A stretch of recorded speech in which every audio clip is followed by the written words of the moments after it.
You mentioned this right before we jumped on, this idea of GMO 2.0. Mhm. Can you talk about that a little bit? Because I'm sure a lot of people haven't heard of this. To most people, it's either GMO, non-GMO. That's what we look at. But there's something new to this. Yeah, there was sort of the first generation of GMOs, the genetically engineered corn and soy that are in all the processed food products, and now there's a whole new generation of GMOs where this is becoming the sort of this is the they're creating products out of this single GMO. They're genetically engineering, creating these novel genetically engineered proteins.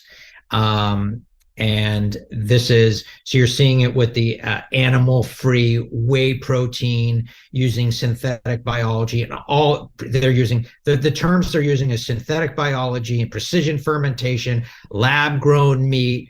I mean, these are the products that we're starting to see more and more of. And Dr. Michael Hansen at Consumer Reports, he has a quote quoted in one of my newsletters. He said all these companies are using these fancy terms because they're trying to confuse consumers. All this is genetic engineering. So these are all these new companies that are getting funded by Silicon Valley, and all it is sort of the next generation of genetic engineering. And people do not know what they're eating. I mean, these are novel proteins that have never been in the human food supply before. And they are really attracting a ton of money. Celebrities are investing. And what they do is they sell everyone on the sustainability story. And what they don't tell you is how they can't tell you how safe it is because they've never been around. There's no history of this in the food supply. Yeah.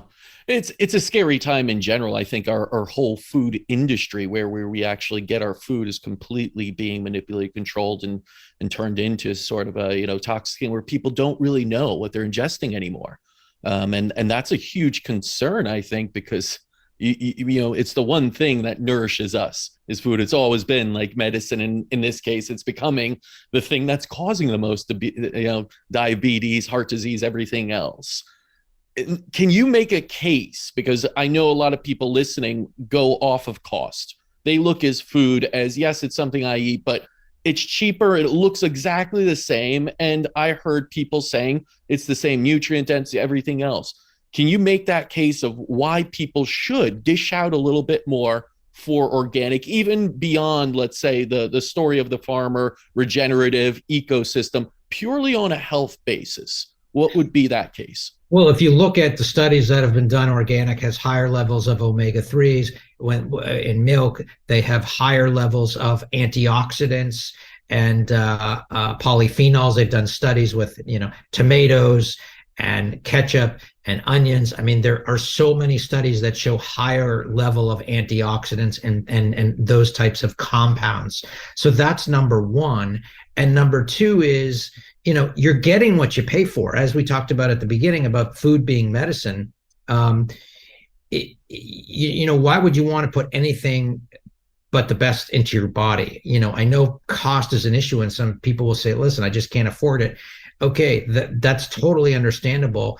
And then when you're spending $10,000 to go on this, 3-day weekend, in the Caribbean, everyone's got to make a decision about how they want to spend their money. And some people don't want to spend it on food. We have been ingrained. It's been instilled into us from a very early age that food is supposed to be cheap. Yeah, it's supposed to be, it's supposed to be cheap. And that is the problem, is culturally people have this idea that you're not supposed to pay a lot for food. And that has really not served us well, because food that is grown well with care and love and grown responsibly, grown and that is grown well by a farmer who really takes a lot of care, that is not an inexpensive process. So I think people need to shift their thinking about, cheap food, and that you're getting what you pay for, even in organic. When you go to the big box store and you get the absolute cheapest thing you can find that is organic, trust me, you're getting what you pay for. You're not getting the same product, milk, for example, that you're getting at a small organic, grass-fed farm. You're just not. So it ultimately comes down to, what are your values? What do you prioritize?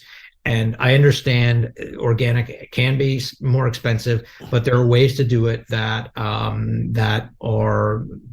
can help offset those costs. But ultimately, it comes down to prioritizing, really healthy food. And the other thing is, when you say, I'm not going to buy organic, I'm going to buy conventional, every time you do that, you're enriching the GMO and pesticide companies. So that is why I do not go out to the trendy restaurants, because I do not want my money going to these people. So you're saying most trendy restaurants are using GMO foods, or Absolutely. GMO absolutely? canola Yeah, oil. I know. Yeah. Yeah. Yeah. It's a sad fact that, so many of these places that pride themselves on quality don't start with a quality ingredient. It's almost like a modified thing that tastes good, I guess, in the end, but it's starting with, subpar ingredients, which again, people don't know this, and they Yeah. just assume that it's a very, high quality product. Some Let high-end restaurants, Yeah. maybe they're using organic chicken, or maybe they're using some organic greens. I'm not saying all aren't, but it's very hard to find organic food at restaurants. And now you can find certain things, but it's very hard to find organic restaurants that are really doing it legit, that are doing it the right way.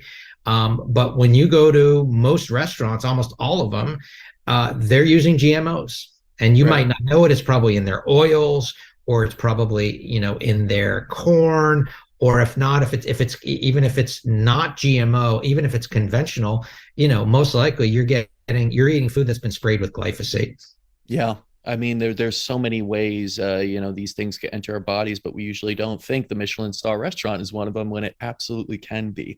Let me ask you, what are your thoughts on Whole Foods, of just trying to shop there organically? Is that something you're, still behind after everything Amazon purchased it? There's been saying that, a lot of their produce now is non-organic, or, it's kind of deceiving to people, but what are your thoughts on it?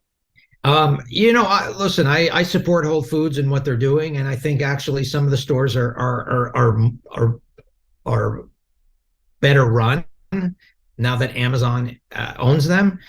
There was a lot of talk in the beginning that they were going to kill local products, and that everything was going to be centralized out of Texas.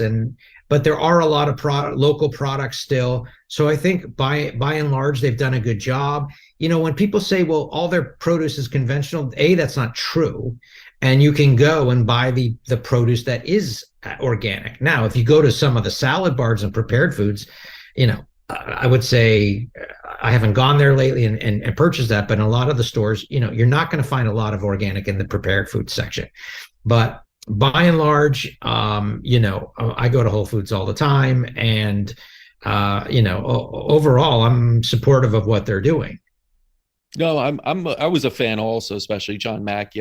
When it was early on days, it was a great idea to do that, and it just blossomed. And then Amazon took over, and always there are concerns when a very large corporation like that you're going to cut corners and everything else. But it's yet to be seen. You're saying it's good. I mean, I believe that wholeheartedly.